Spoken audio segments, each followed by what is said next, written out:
Jai Shri Mataji. Good morning, everyone. Let's bow down to Shri Mataji, raise our Mother Kundalini, and put Bandhan.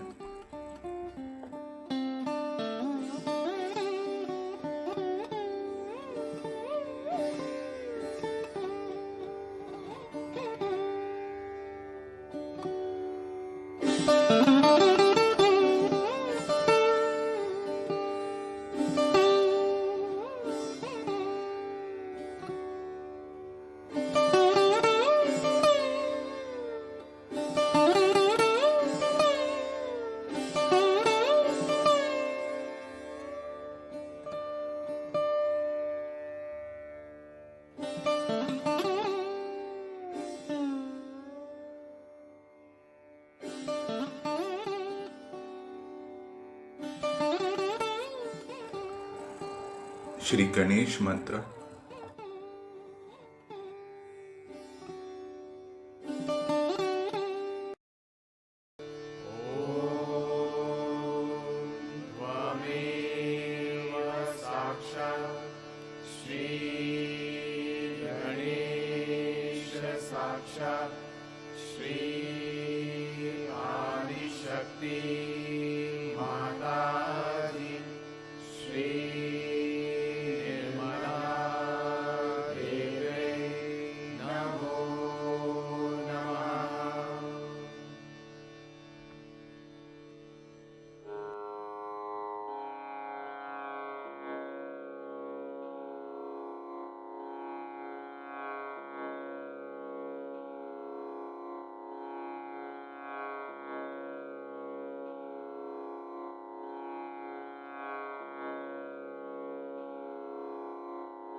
Let us bring our attention on our heart.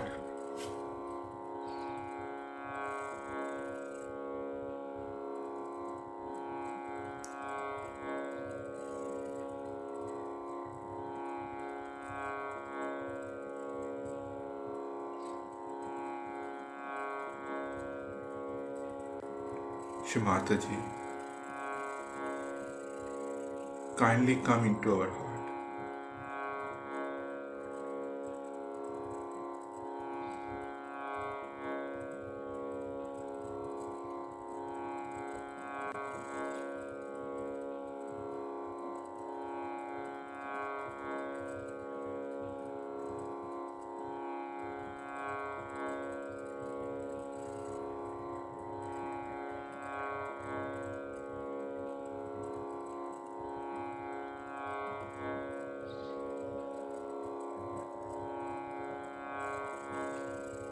By your grace, I am a pure spirit.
Let us bring our attention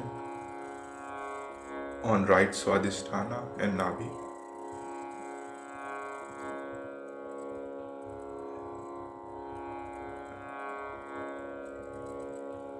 Shri Mataji, kindly cool down our attention.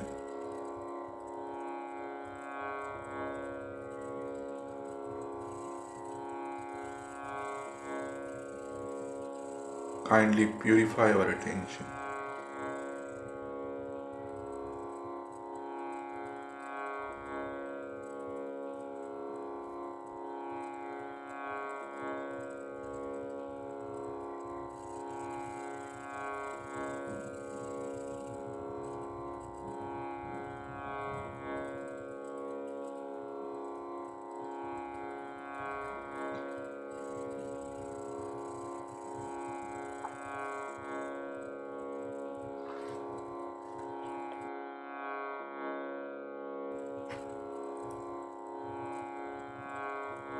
Let's bring our attention on Sahasrara.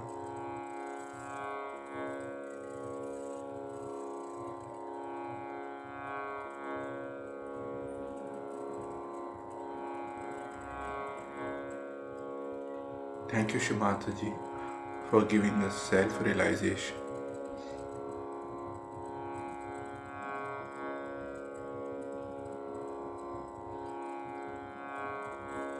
Kindly help us to establish our realization fully.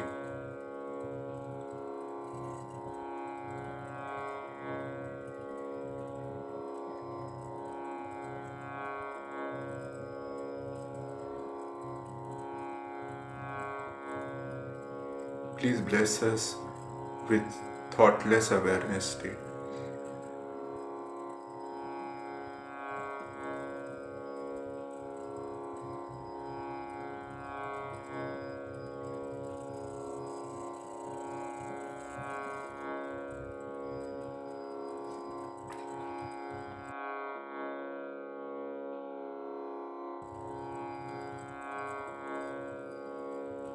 Let us listen to Shri Mataji's speech.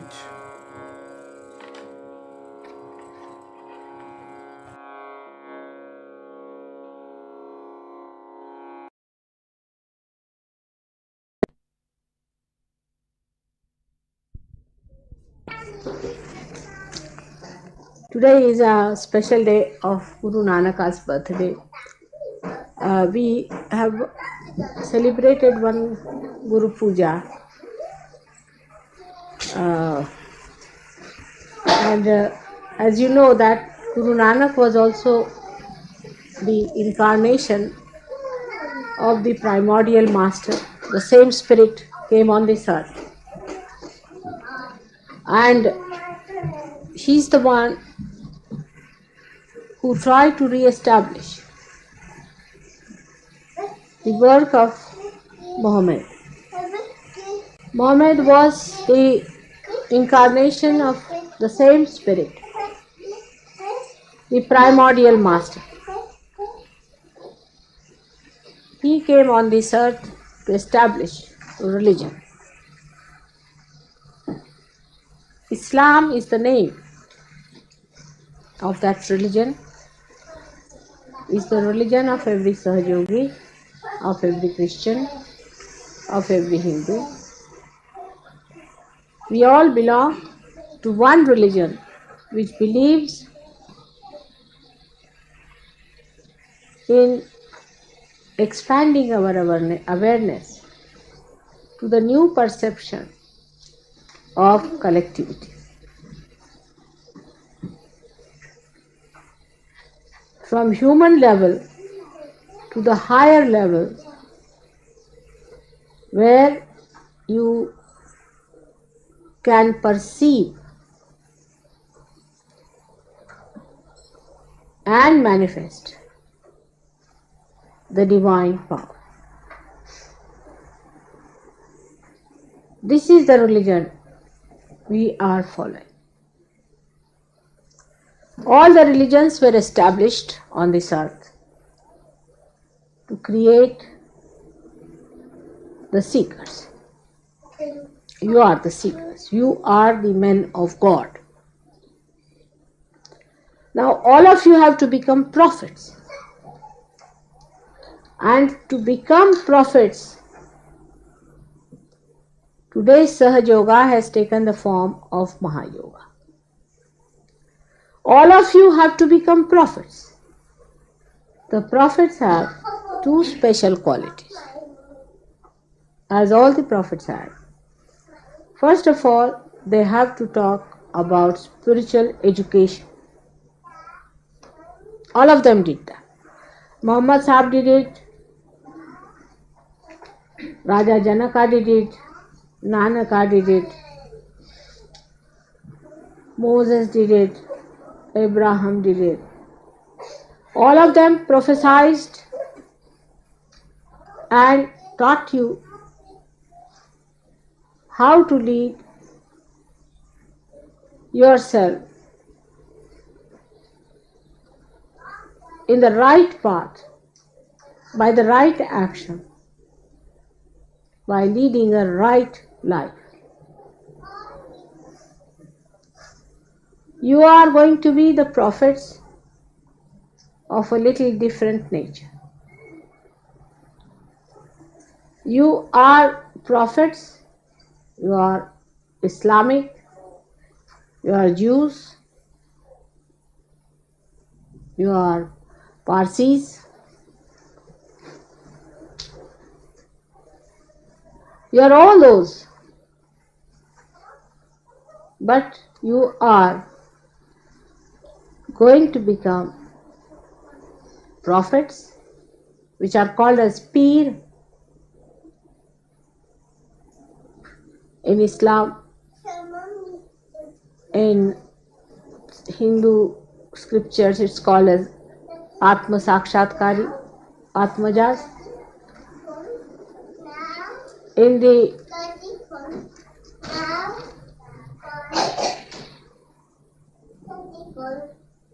way Nanaka has described, he calls them Par. But you are endowed with a greater power.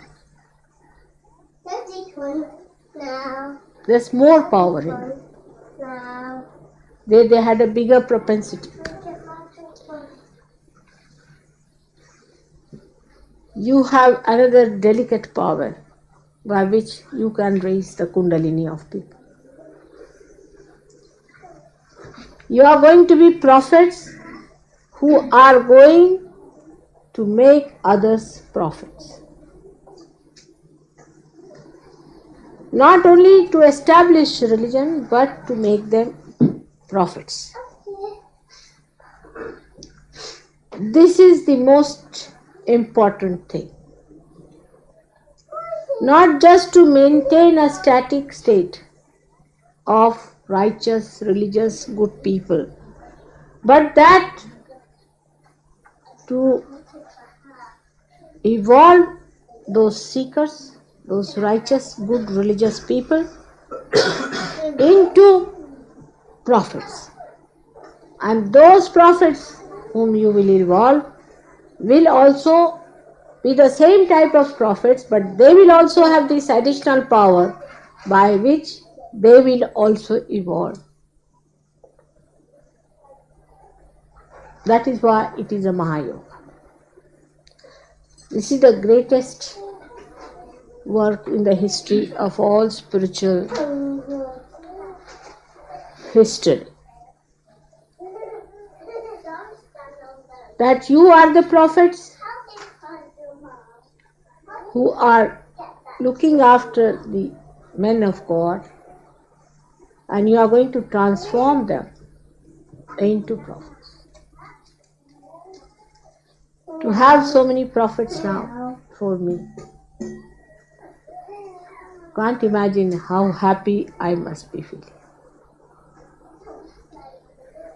I've been sometimes very, very sharp with you. Sometimes I had to goad you. Sometimes I had to love you, express my love in that way that you could feel that mother is very kind. Sometimes I had to be very critical, sometimes also angry. Behind all these aspects of your mother, she is nothing but love. Because she loves you so much, and she knows that you have to be the prophets. Your caliber may not be of the same level as those prophets, maybe, you can't say. But definitely you have got special powers. Like you can say an old Rolls Royce might be a better car as far as the propensity goes, or an effect goes, or its behavior goes, is a good car. But one of the modern ones may have more capacity to show new acrobats. For example, it may tumble down, it may go round the whole place, and nothing will happen. Maybe after some time you might find a car which goes halfway and comes up a little like a hovercraft, and then goes in the air and then again drops back. So this new generation of great prophets are here before me.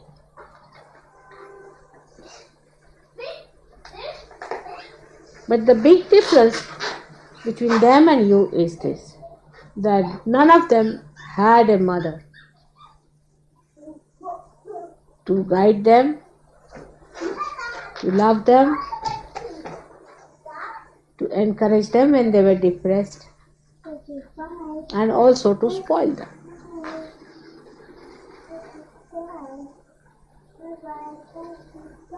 But you have here a mother who may apparently look to be spoiling her children. But she is the master of masters, and she knows how far to take them and how to correct.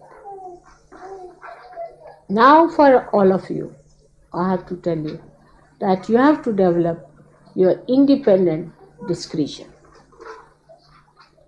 First of all, we have to know that in this new realm where you have entered, you have to have proper spiritual education, about which I have given you so many lectures and things. But education doesn't mean listening to lectures after realization. It means it should be imbibed within you. It should penetrate into your veins and into your every artery, into every cell of your being. You have to educate yourself spiritually.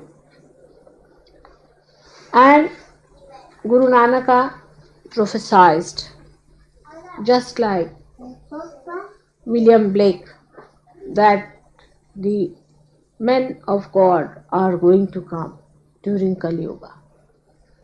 And there will be many prophets who will be transforming prophets, who will be transforming people into prophet state. He had prophesied. They have all prophesied about you. Now you have to prophesy about those who are going to be prophets.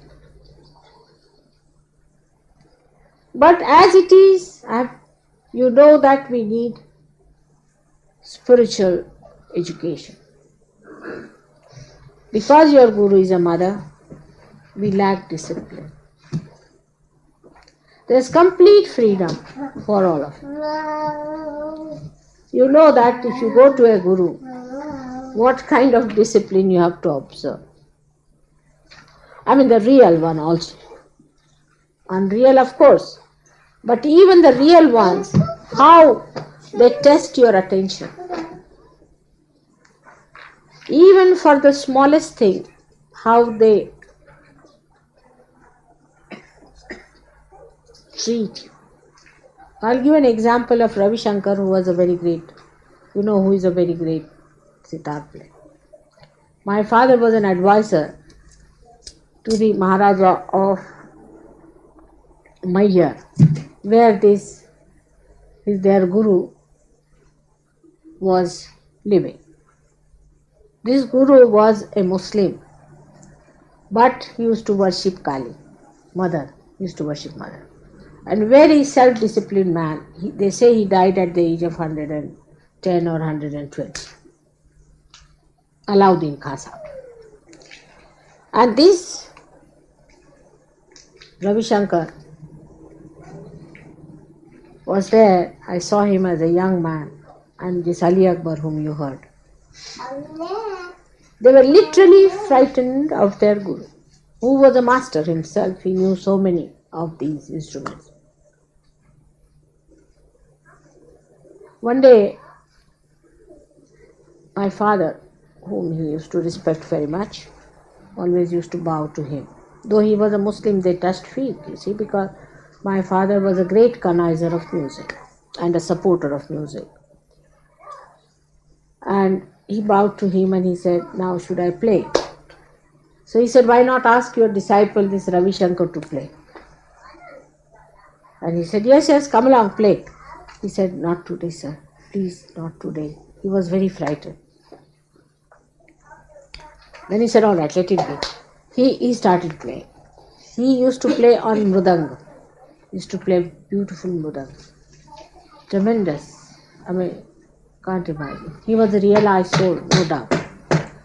Then Ravi Shankar, when he finished and all that, and he bowed to my father, and he went away. Then Ravi Shankar came to my father and he said, don't ask me to play before my Guruji. He lifted his hair and showed, see here, you see this bump? This morning only he hit me with my sitar which broke, and this is the bump I have got. So my father said, what did you do? He said, only one note I played wrong.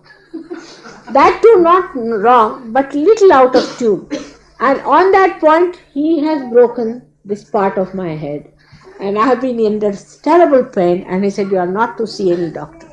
And really there was a big bump. He had covered it like that. That's why today they have fame as great masters.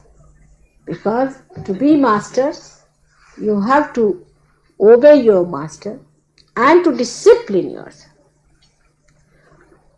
The spiritual education in Sahaja Yoga under Mataji Nirmala Devi is absolutely left to your own wisdom. There is no force,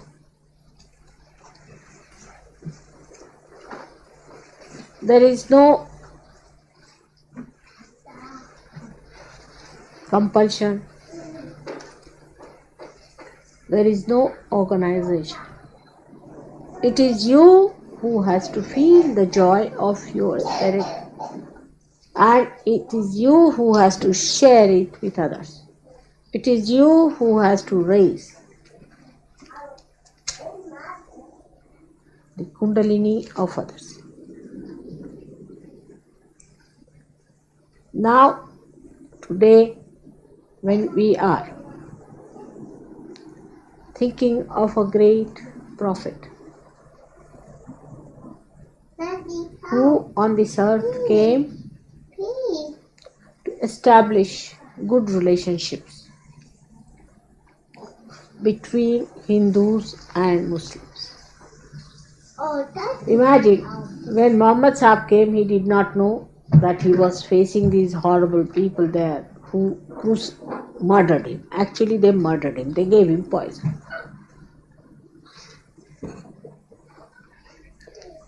And when he died, he said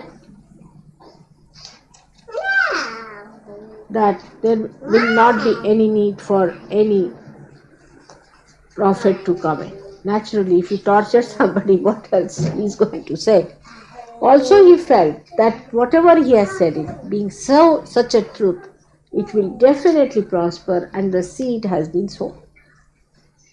And he said there is no need for another advent of a master. But he found out that there was a big aggression by the so-called followers of Muhammad, who talked of nothing but rahmat, is compassion. Now, before his death, he encountered all kinds of attacks from the negative people.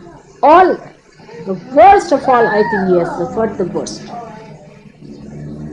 He had to move from places to places, hiding. Can you close the door?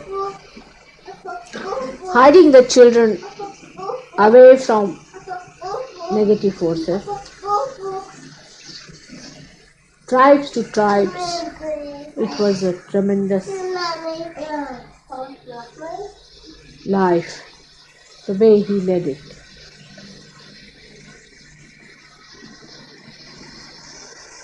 And all his life, there was nothing but struggle for existence. Only struggle for it. When Nanaka came in, he saw that Hindus and Muslims were fighting. So he started his theme with Kabira, saying that Ram and Rahim are both the same. And how can you differentiate between the two? All their theme was like this, of integration of these two main religions which existed in India.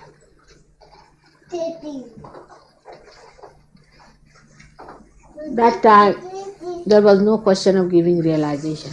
People were trying to defend their faiths and fight each other and kill each other. Imagine. Created by the same spirit, fighting among themselves.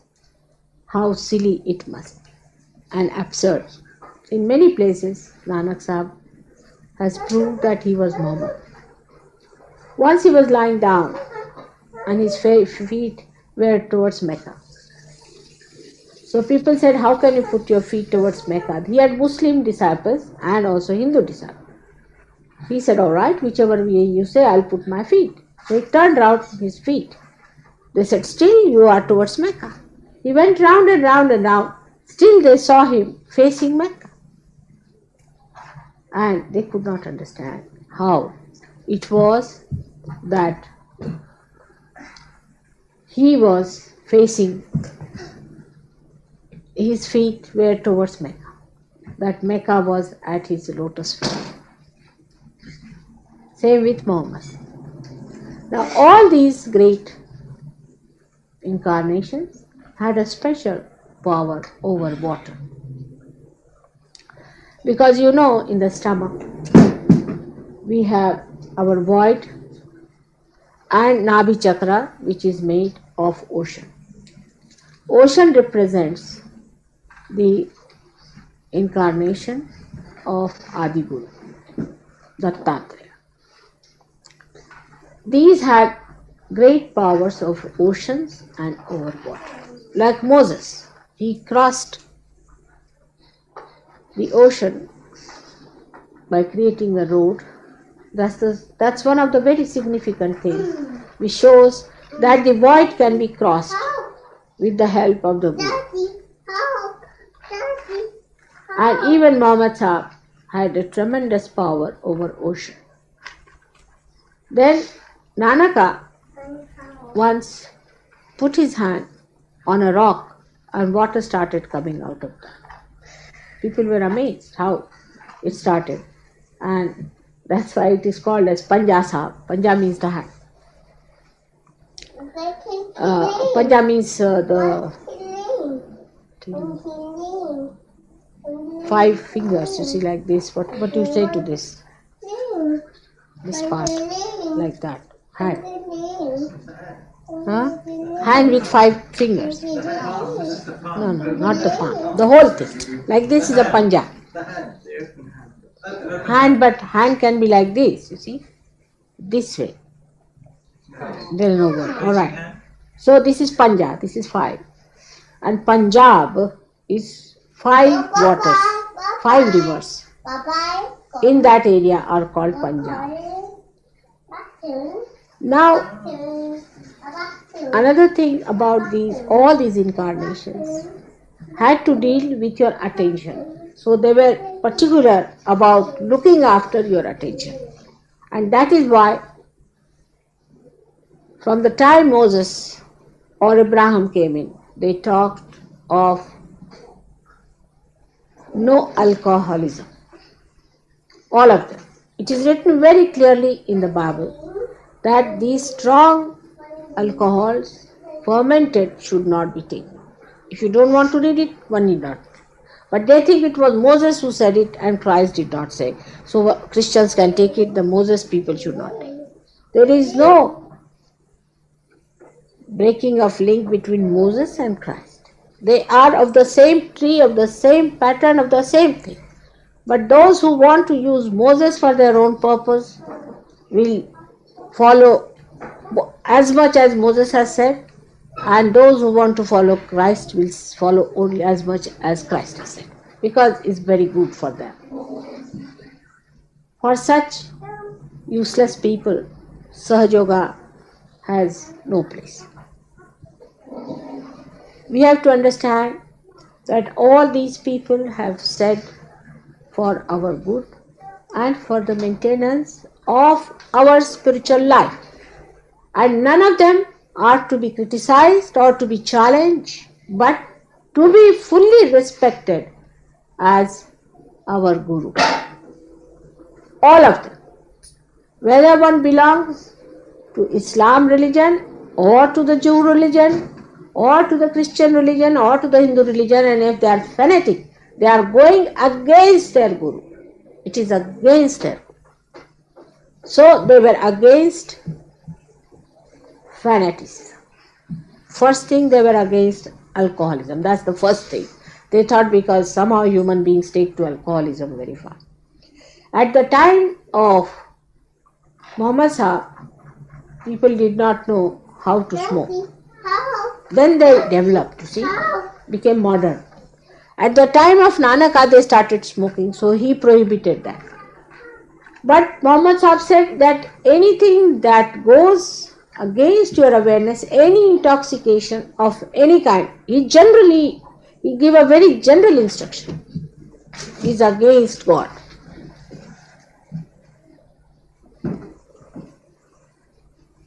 So our training, our spiritual education should be that we cannot be fanatics anymore. If you are fanatic anymore,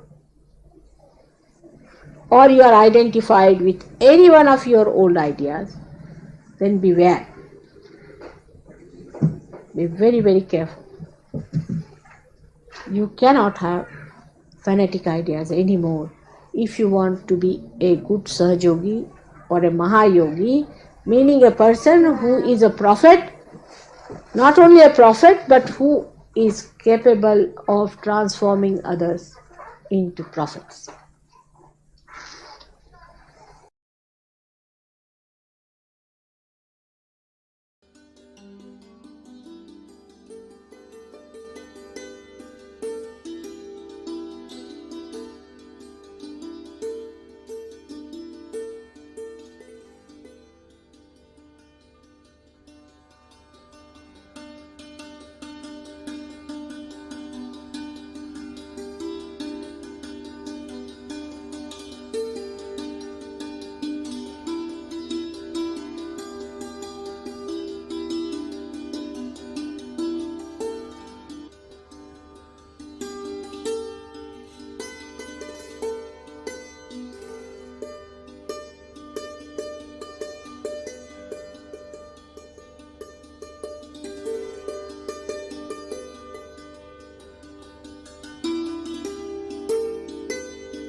Mahamantras.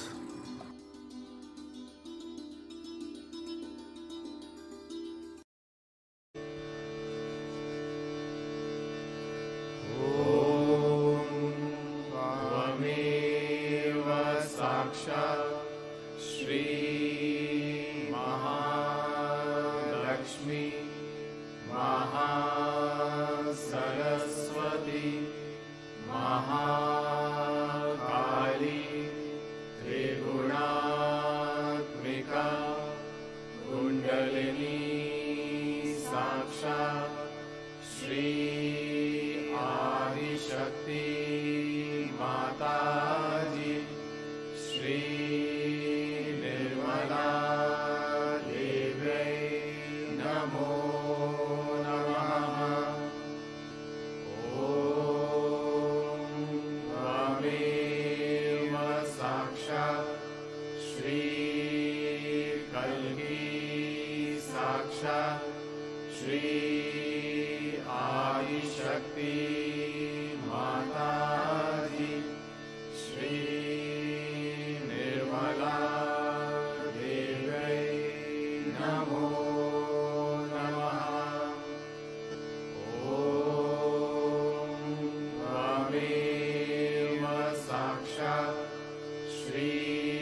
Thank you, Shri Mataji, for this collective meditation. Thank you for all your blessings. Jai Shri Mataji. Let's bow down to Shri Mataji, raise our Mother Kundalini and put Bandhan.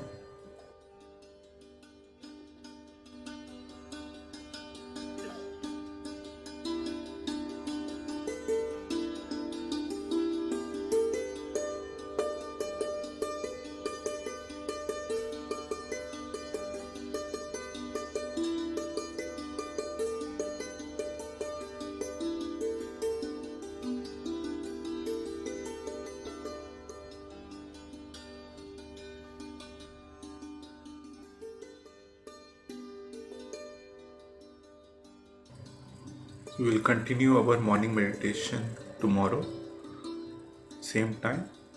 Jai Shri Mataji.